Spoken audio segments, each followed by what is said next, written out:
In this video, we take a look at signed integers using 2's complement.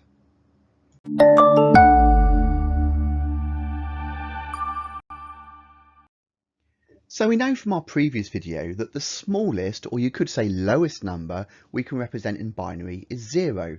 And if we were using 8 bits, it would simply be a sequence of zeros in every column.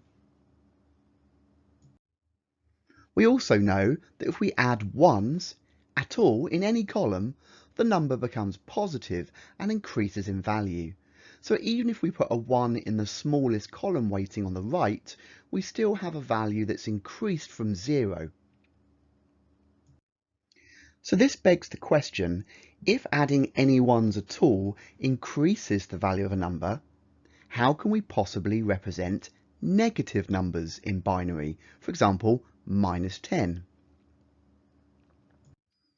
So let's just step back and think about a little analogy. Imagine a car's milometer. So the car leaves the factory and all the digits are set to 0, and we can think of this as being the value 0. Drive the car for 1 mile and the milometer ends up at 0.000001 in this situation, and we could think of this as representing positive 1 mile. Imagine we could turn the meter back 1 mile, however, from the starting position. It would now read 999999, and we could think of this or interpret this as -1 mile. Computers are able to use a very similar concept called 2's complement, and we're going to take a look at that now. So before we dive into how it actually works, a couple of observations. Here are the numbers -3 up to +3 in 2's complement. You will notice that when using the 2's complement method of representing binary numbers, that all positive numbers always start with 0. And in mathematics, 0 is considered a positive number, so this works fine.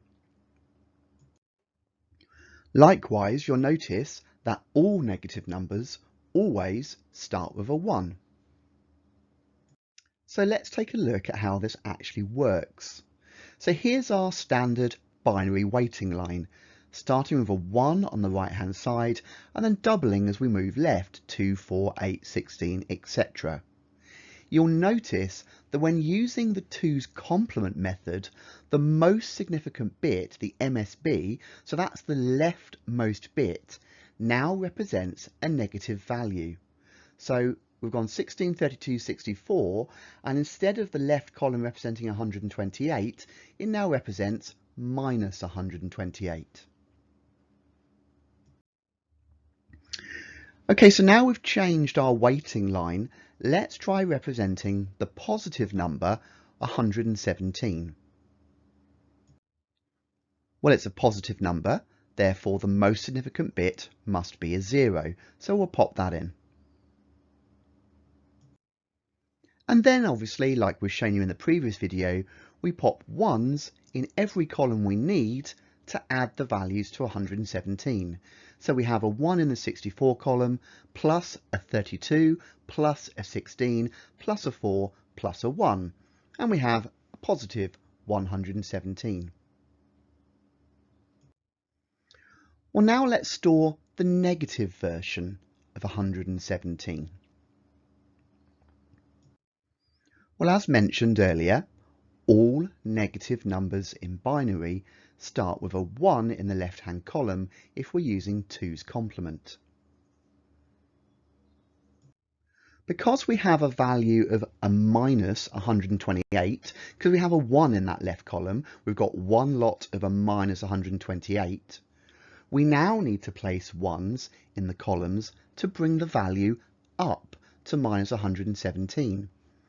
So if we put a 1 in the 8 column, we're saying -128 plus +8. So that's bringing us up to -120. We then put a 1 in the 2 column, And now this brings our value up from minus 120 to minus 118. And finally, we put a 1 in the 1 column, and that brings us up from minus 118 to the target value we want of minus 117.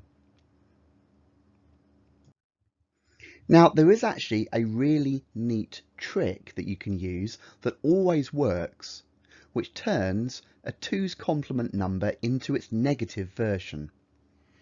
So the process is as follows. Start by writing out the positive version of the number. Then starting from the most right-hand digit, so that's the least significant bit, you copy out each digit exactly as they appear up to and including the first one you come across. After this point, you continue, but now you swap every 1 for a 0 and every 0 for a 1. So let's actually look at this in practice. We're going to convert the number positive 12 into negative 12. So first we write out the positive version of the number. So here's the number 12 written in binary. We've got a 1 in the 8 column plus a 1 in the 4 column. 8 plus 4 is 12. We then start from the right hand side, the least significant bit, and we simply copy every value working left up to and including the first one. So you can see we've done that there. 0 becomes 0, 0 becomes 0, 1 becomes 1. After this point, we now switch. So where we had a 1, we instead write a 0, and where we had a 0, we then write a 1.